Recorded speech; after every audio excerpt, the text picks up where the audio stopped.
Altså, når jeg læser de her 2 bøger, Anders Fogh Jensen, ikke, så tænker jeg ved mig selv, hold da op, ikke? Altså, det er jo så udmattende at være et projektmenneske. Man skal hele tiden sige ja, man skal være begejstret, man skal være parat til at acceptere ret løse arbejdsforhold nogle gange. Man er på et projekt, det er ved at løbe ud, kommer med på det næste. Altså, er det ikke også, om man så må sige, nu snakker vi om paradis før, at det er 68, der har kæmpet det her igennem. Er det ikke også verdens mest usikre liv som lønmodtager, vi snakker om her? Jo, det er både som lønmodtager, men som menneske i alle almindelighed er det et meget usikkert liv. Medmindre man kan vende sig til, at det, man er i lige nu, det ophører. Ja. Og man kan vende sig til, at aftaler, de er omgjort til sandsynligheder. De skal bekræftes, ikke? De skal bekræfte om tirsdagen, hvis vi har en aftale om at se fodbold om onsdagen, ikke? Så ved vi det først lige tirsdag aften, fordi vi vil gerne være fleksible, således at vi kan indgå en anden, hvis der kommer en bedre aftale, ikke? Det forstår jeg bedre. Jamen, det er præcis sådan, det er. Altså, man får ikke en fast aftale, man får måske en sandsynlighed for, at vi har en deal. Ja. Og det er det, som sikkerhed kommer til at bestå i nu. Ikke? I det gamle samfund, din mormors samfund, ikke? Der kunne vi få en sikkerhed i form af gentagelsen. Ikke? Vi giftede os. Det betyder, at jeg bliver hos dig altid. Det gentager sig. Jeg har et arbejde. Det betyder, at det gentager sig. Det kan projektsamfundet ikke tilbyde. Så er spørgsmålet, hvad kan det så tilbyde af sikkerhed? Ja, det kan tilbyde, det kan tilbyde en sandsynlighed for passage. Ja, der skal du så lige definere den sandsynlighed for passage. Ja. For dig er passagen den positive mulighed for at gå fra et sted eller felt, en tilstand til noget andet, ikke? Ja, altså at være i et projekt, der udløber, det er som at stå på en isflage. Man ved, den smelter. Man skal have fundet sig en anden isflage, inden den smelter. Hvordan kan jeg komme over til den anden isflage? Det er det, jeg så kalder en passage, ikke? Altså, og der er det jo sådan både i hvert fald sådan i arbejdslivet, men også andre steder, at hvis du gifter dig med mig, så er der større sandsynlighed for, at du kan finde en anden. Det er det, sikkerhed består i nu. Så derfor ser vi den her eksplosion af gratisarbejde. Ikke? Praktikanter, der udfører alt muligt arbejde uden at få løn, eller freelanceri. Alt muligt folk gør for at få CV. Og i den verden, der vil man sige, men hvis vi ovenikøbet, ud over at give dig en større sandsynlighed for, at du kan få nye projekter, også gav dig løn, så vil det faktisk være overbetaling. Vil det sige, at de her oprørske 1968'ere, der ikke kunne lide den gamle sorte skole og var antikapitalistiske, har fået gennemført et samfund, der i virkeligheden aldrig har stillet den enkelte mere usikkert, end som tilfældet er? Ja, altså det har været en af priserne for friheden, ikke? Og man kan sige, det som 68'erne er, det er, at de er ret kompetente til at klare sig i den her verden, ikke? Fordi de kender netværket, de kender projektorganiseringen fra deres flip. Ja. Nu ved jeg, at du har haft en fortid på Københavns Universitet.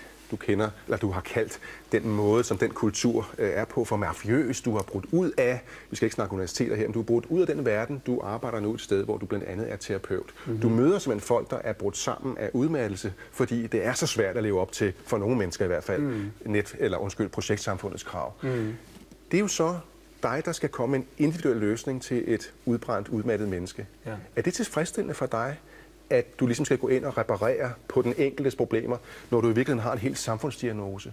Og kan sige, prøv at høre, der er måske i virkeligheden noget grundlæggende fælles, der er galt eller kræver en justering, fordi det er meget udmattende det her. Ja, man kan sige, hvis ikke den overordnede kritik hjælper, hvis ikke politikken kan gøre så meget ved det, så kan vi da gå over i førstehjælpstropperne i stedet for at prøve at reparere lidt på de mennesker. Prøve at hjælpe dem til at klare sig i det her. Ja. Du skriver i din bog et sted, man kan ikke vide, om det, man gør, er godt nok, eller hvad det skal ende med. Man ved til gengæld, at alt kan lade sig gøre, men det er ikke sikkert, at det bliver til noget. Nej. Det er jo en så radikal usikkerhed, så jeg må igen udfordre dig, om jeg så må sige. De folk, der kommer op til dig, hvad er det, du først og fremmest kan give dem af redskaber, så de kan, om jeg så må sige, sætte deres eget liv på i et andet sprog, sætte sig selv på en måde, så det kan fungere for dem? Ja, altså nu sagde du jo selv lige før, at der findes, du må give individuelle løsninger, ikke? Så selvfølgelig kan man ikke sige, at det her, det virker på alting, det her redskab. Men en af de ting, vi kan gøre, det er, at vi kan prøve at give folk ballast, ikke? De vil gerne surfe, de tror, de skal finde den næste bølge og hoppe op på og sådan noget. Det vi kan prøve at lære dem, det er at finde ud af, hvad er det, du bliver glad for, hvad er det, der er vigtigt for dig? Og prøve at give dem en ballast, så de bedre kan stå imod, eller stå ude i den her sø, i den her projektsø. Ikke? Er mine børn, er andres børn, er de unge i Danmark i fuld gang med at vokse op i sådan en form for projektmenneskevirkelighed, hvor de mangler grænser, de mangler autoriteter, hvor de opbygger CV'er Allerede nu tænker de over, hvad skal jeg blive? Jeg kender faktisk unge mennesker, som jeg synes er super privilegerede, ikke? Der er tynget af mængden af muligheder.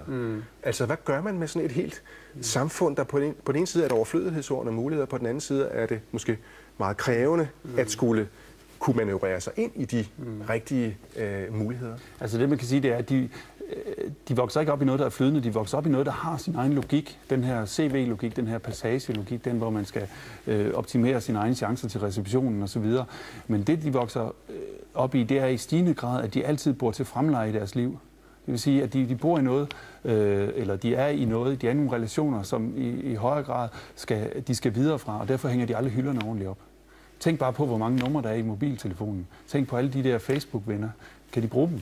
Men det, man så hører fra folk, nu er du 36, ved jeg, men alder er jo lige meget, kan man sige. Ikke? Jeg nærmer mig de 50, men man hører fra folk, der er lidt ældre end os måske, at du ved, der var engang folk var ordentlige mennesker. Der var engang far sad for enden af bordet. Der var i det hele taget en gang, hvor ungerne ikke havde ansvar for egen læring, hvor det hele ikke flød, hvor der var autoriteter. Skal vi være glade for, at unge mennesker vokser op i det her lidt autoritetsløse samfund, hvor jeg nu læser på en avis forside forleden, at venner er vigtigere end forældre? Eller skal vi sådan set begræde, at alt er blevet så fuldstændig, det må jeg trods alt opfatte, flydende og svævende, som det er? Jeg ved godt, du siger som fasthold, der er plusser og minuser, men det lyder jo, altså undskyld, jeg siger det, som et mareridt at bo til fremleje i sin egen lejlighed hele tiden, ikke?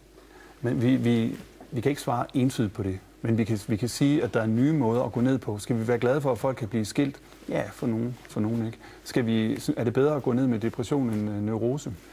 Det er sgu svært at svare på, ikke? Det vi kan gøre, det er, at vi kan prøve at hjælpe folk til at forholde sig til de her midlertidige vilkår. Fordi det er helt klart, at der også er der er også kommet nogle friheder med det. Der er kommet nogle masser af positive ting ved, at tingene er blevet mere fleksible, og at vi er blevet mere omstillingsparate, ikke? Ja, nu siger du omstillingsparat. Man burde have en repræsentant for Dansk Industri her, fordi de har jo så prædiket omstillingsparathed.